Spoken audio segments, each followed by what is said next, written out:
Right now we have Mr. Vijay Kumar with us. Let us talk with him.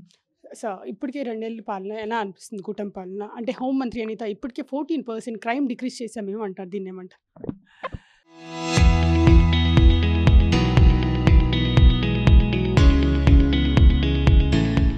Crime decrease అయినట్టుగా 6% NCRB data చెప్తూ ఉన్నది. అయితే దానిలో 2023 డేటాలో 62 లక్షల చిల్లర అయితే 2024లో 58 లక్షలయినాయి. 4 లక్షల డిఫరెన్స్ ఉంది. కానీ ఎన్సీఆర్బీయే మరొక రిపోర్ట్‌లో ఏం చెప్తుంది అనంటే, ఈ డేటా చేంజ్ అవ్వడానికి రీజను అంతకుముందు ఐపీసీగా ఉండేదాన్ని బీఎన్ఎస్‌గా మార్చారు. మార్చినప్పుడు కొన్ని సెక్షన్స్ కాగ్నిజబుల్ అఫెన్స్‌లో నుంచి నాన్ కాగ్నిజబుల్ అఫెన్స్‌గా చేయడం జరిగింది. ఆ non cognizable offence for example simple hurt అన్నది కాగ్నిజబుల్గా ఉండేది. ఇప్పుడు నాన్ కాగ్నిజబుల్ అయ్యింది. 4.8 ల్యాక్ దాని కింద రిజిస్టర్ అయినాయి. అవి ఆ పక్కకు షిఫ్ట్ అయ్యేటప్పటికి క్రైమ్ తగ్గిందనేటువంటి భావనలో ఉన్నారు. ఇవన్నీ కూడా పేపర్ వర్క్ తప్ప ఇన్ రియాలిటీ తగ్గలేదు. ఇంకా మహిళల మీద రేప్స్ పెరుగుతూ ఉన్నాయి. విమెన్ పోక్సో కింద ఉన్నటువంటి కేసెస్ పెరుగుతున్నాయి. అట్రాసిటీస్ పెరుగుతున్నాయి. 97% ఆఫ్ ది అట్రాసిటీస్ విమెన్ కానీ, చిల్డ్రన్ కానీ, ఎస్సీ, ఎస్టీ కానీ ఇంతవరకు అపరిష్కృతంగా ఉన్నాయి. సో, మిగిలినటువంటి అంశాలు కూడా తీసుకుంటే 17.9% సైబర్ క్రైమ్స్ పెరిగాయి. 16.9% సీనియర్ సిటిజన్స్ మీద క్రైమ్స్ పెరిగాయి. నియర్లీ 5% చిల్డ్రన్ మీద క్రైమ్స్ పెరిగాయి. అన్నిటికి మించి 50% హై డోసేజ్ ఆఫ్ డ్రగ్స్ వల్ల చనిపోతున్నారు. So, this is how the crime is increasing. So, ఈ సిట్యుయేషన్‌లో how can you say crime has decreased? Compare to the last government ఇప్పటికైతే డిక్రీజ్ అయింది అంటున్నారు. యాహ్! సో, దానికి బర్కింగ్ అనేది కూడా ఒకటుంది. అంటే సరిగ్గా కేసెస్ రిజిస్టర్ చేయకుండా వాళ్ళకి తెలిసిన వాళ్ళు ఒక ఎమ్మెల్యేతో ఫోన్ చేయించుకుంటేనో, మినిస్టర్ బ్లెస్సింగ్స్ ఉంటేనో అప్పుడు కేసెస్ రిజిస్టర్ చేయడం తప్ప, సామాన్యులు వెళ్ళి మాకు అన్యాయం జరిగింది, మా మీద దాడి జరిగింది అనంటే ఆ కేసెస్ రిజిస్టర్ చేయకుండా పక్కన పెట్టడం, రహస్యంగా ఉంచటం, మళ్ళీ పై వాళ్ళకి చెప్పి పర్మిషన్ తీసుకుని ఆ తర్వాత రిజిస్టర్ చేయటం. ఇలా జరగడం వల్ల ఏమవుతుందంటే కేసెస్ రికార్డ్ మీదకి రావడం లేదు. It is not coming into the count. దానివల్ల ఇయన్నీ చూపించుకుని తగ్గిందని చెప్పుకుంటున్నారు. బట్ దాన్ని గవర్నమెంట్ ఆఫ్ ఇండియా ఇచ్చిన స్టాటిస్టిక్సే రాంగ్ అని డిఫీట్ అయిపోయింది. ఇంకొక మాట చెప్పాలంటే నేషనల్ ఫ్యామిలీ హెల్త్ సర్వే ఎన్ఎఫ్ఎస్హెచ్ఎస్ అని ఉంది. దాని డేటాలో క్లియర్‌గా చూపిస్తున్నారు. Every third women is facing A domestic violence. అంటే ఇప్పటికే సాయి కృష్ణ కేసులో సిట్ విచారణ జరుగుతుంది. కానిస్టేబుల్స్ కూడా వచ్చి లొంగిపోయారు. మరి మీరెందుకు సీబీఐ కావాలంటున్నారు దీనికి? అంటే మేము ఒక ఇండిపెండెంట్ ఎంక్వైరీ కావాలి అనేది చెప్తూ ఉన్నాము. ఎందువల్లంటే అసలు నేను ఫండమెంటల్ క్వెషన్ ఉంది దీనిలో. అదేమిటంటే ఎక్కడైనా ఒక దాడి జరిగినా, దోపిడీ జరిగినా, లేదా ఒక హత్య జరిగినా దానికి సంబంధించి ఎంక్వైరీ చేస్తారు. అప్పుడు సిట్ వేస్తారు. కానీ ఇక్కడ జరిగిందేంటంటే పోలీసుల చేతుల్లోనే మనిషి అదృశ్యమయ్యాడు. అతను చనిపోయాడా? బ్రతికున్నాడా? లేకపోతే బూడిదైపోయాడా అనేది తెలీదు. పోలీసులు చేసిన హత్య మీద లేదా తప్పు మీద పోలీసులతోనే విచారణ చేయటం అనేది లా ఎక్కడ చెప్పడం లేదు. లా ఏం చెప్తుంది అనంటే when somebody missed or died in police custody magisterial enquiry జరగాలి. పోలీసు శాఖ కాని శాఖతో చేయించాలి. అది ఎగ్జిక్యూటివ్ మ్యాజిస్ట్రేట్ గానీ, జ్యుడిషియల్ మ్యాజిస్ట్రేట్ గానీ. అది మానేసి వీళ్ళు పోలీసులతోనే ఎంక్వైరీ చేస్తున్నారంటే అసలు the fundamental sit constitution itself is against the law. అది తప్పది. యాక్చువల్‌గా ఒక ఒక ఎగ్జిక్యూటివ్ మ్యాజిస్ట్రేట్‌తో గానీ, లేదా జ్యుడిషియల్ మ్యాజిస్ట్రేట్‌తో గానీ దీన్ని ఎంక్వైరీ చేయించాలి. అతని ఆధ్వర్యంలో మల్టీ డిసిప్లినరీ టీమ్స్ అంటే పోలీసులు, ఇతర శాఖలకు సంబంధించిన వాళ్ళు పెట్టాలి. వాళ్ళు చేస్తుంది తప్పు. ఇండిపెండెంట్ ఎంక్వైరీ జరగాలి. ఇప్పటికే సాయి కృష్ణ కేసు బయటకొచ్చిన తర్వాత క్రాంతి కుమార్ అనే అబ్బాయి సూసైడ్ చేసుకోవడం కూడా బయటకొచ్చింది. మరి ఏ పార్టీ వాళ్ళు దీని గురించి ఎందుకు మాట్లాడటం లేదు? యాహ్! డెఫినెట్‌లీ ఇప్పుడు క్రాంతి కుమార్ నేను వాళ్ళ ఇంటికి వెళ్ళాను. వాళ్ళ యొక్క సిట్యుయేషన్ అంతా చూసున్నాను. పరామర్శ చేయడం జరిగింది.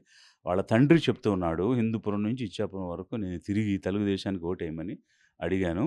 దానికోసం పనిచేశాను అని. సో, తెలుగుదేశం కోసం పనిచేసిన వ్యక్తినే తెలుగుదేశం వాళ్ళు పట్టించుకోవడం లేదనంటే, వాళ్ళు ఒక వివక్షపూరితమైన ధోరణిని చూపిస్తున్నారన్న దానికి ఇంతకు మించిన నిదర్శనం ఏముంది? వాళ్ళ పార్టీలో పనిచేసిన వ్యక్తికి న్యాయం చేయాల్సిన బాధ్యత ఆ పార్టీ వాళ్ళకి లేదా? అనేది ఒకవైపు. రెండవది సిటిజన్ ఎవరైనా, పౌరుడు ఎవరైనా కూడా న్యాయం చేయాలి కదా! అలా చేయకుండా వర్గాన్ని బట్టి ట్రీట్మెంట్ ఇవ్వటం, వివక్ష చూపించడం ఏమాత్రం సమంజసం కాదు. అందులోనూ మరణ వాంగ్మూలం అనేది highest level of evidence, sanctity ఉన్నటువంటి ఎవిడెన్స్. ఆ ఎవిడెన్స్ యాక్ట్ ప్రకారంగా కూడా దీనికి మాక్సిమం ఇంపార్టెన్స్ ఉంటుంది. అలాంటిది కూడా పట్టించుకోకుండా ప్రభుత్వం రెస్పాండ్ అవ్వడం లేదంటే ఇది విచక్షణ రహితంగా ఉంది ఈ గవర్నమెంట్ అనేది So ఇంతకుముందు. what are you guys demanding from your party in the Kranti Kumar case? Liberation Congress party నుంచి మేము డిమాండ్ చేస్తుంది ఏంటంటే, క్రాంతి కుమార్ మరణ వాంగ్మూలాన్ని బట్టి అది కూడా రిజిస్టర్ చేసి ఒక మెజిస్ట్రియల్ ఎంక్వైరీ చేయాలి. బికాస్ 2 కేసెస్ కూడా పోలీసు టార్చర్ వల్ల చనిపోయారు. ఒకటి డైరెక్ట్ టార్చరు, ఇంకొకటి అప్పుడప్పుడు చేస్తూ ఆ రోజు టార్చర్ చేస్తారని భయపడి అతను చనిపోయాడు.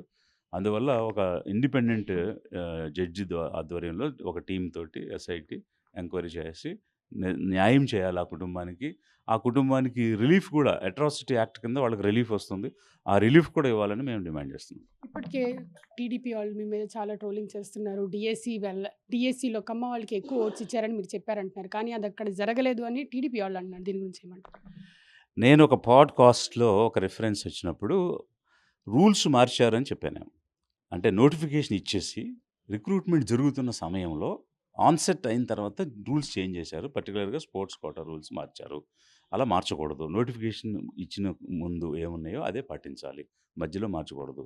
ఎందుకు మార్చారు అని అతనంటే, వాళ్ళకి అనుకూలంగా ఉన్నటువంటి వాళ్ళకి ఇచ్చుకోవడం కోసం మార్చుకున్నట్టున్నారు. వాళ్ళ పార్టీ పరంగాను, ఇంకో రకంగాను. అయితే ఎవరు అనుకూలంగా అంటే నాకొక కేసొచ్చింది.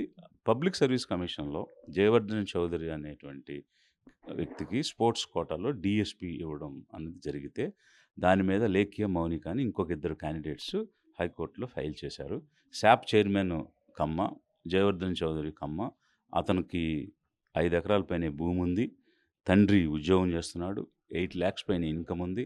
వాళ్ళు ఈడబ్ల్యూఎస్‌లోకి రారు. అయినా కూడా వాళ్ళు ఇచ్చారు. అది మాకు చెందుతుందని కేసేశారు. ఆ విషయాన్ని నేను ప్రస్తావన చేశాను. అంటే డిఎస్సిలో అక్రమాలు జరిగినాయి అంటారా? డీఎస్సీ అక్రమాలు 2 ఫ్రంట్స్‌లో జరిగినాయని నేను చెప్తున్నా. ఒకటి నోటిఫికేషన్ ఇచ్చాక రూల్స్ మార్చారు.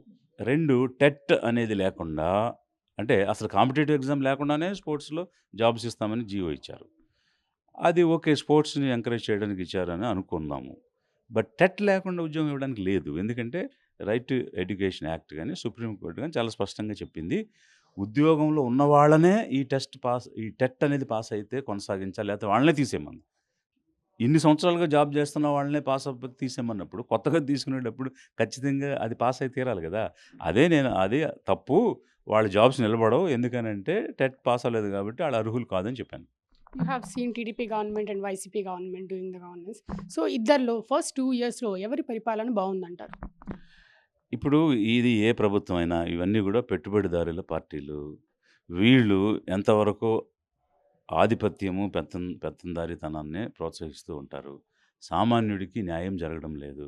కాబట్టి అది వైసీపీ అయినా, టీడీపీ అయినా, లేదు బీజేపీ, జనసేన కలిపి గుంపు పాలన అయినా కూడా సామాన్య పేద మధ్యతరగతికి న్యాయం జరగడం లేదు. అది న్యాయం చేయాలంటే మూడో ప్రత్యామ్నాయంగా లిబరేషన్ కాంగ్రెస్ పార్టీ తద్వారా ప్రభుత్వం ఏర్పాటైతేనే వారికి న్యాయం జరుగుతుంది.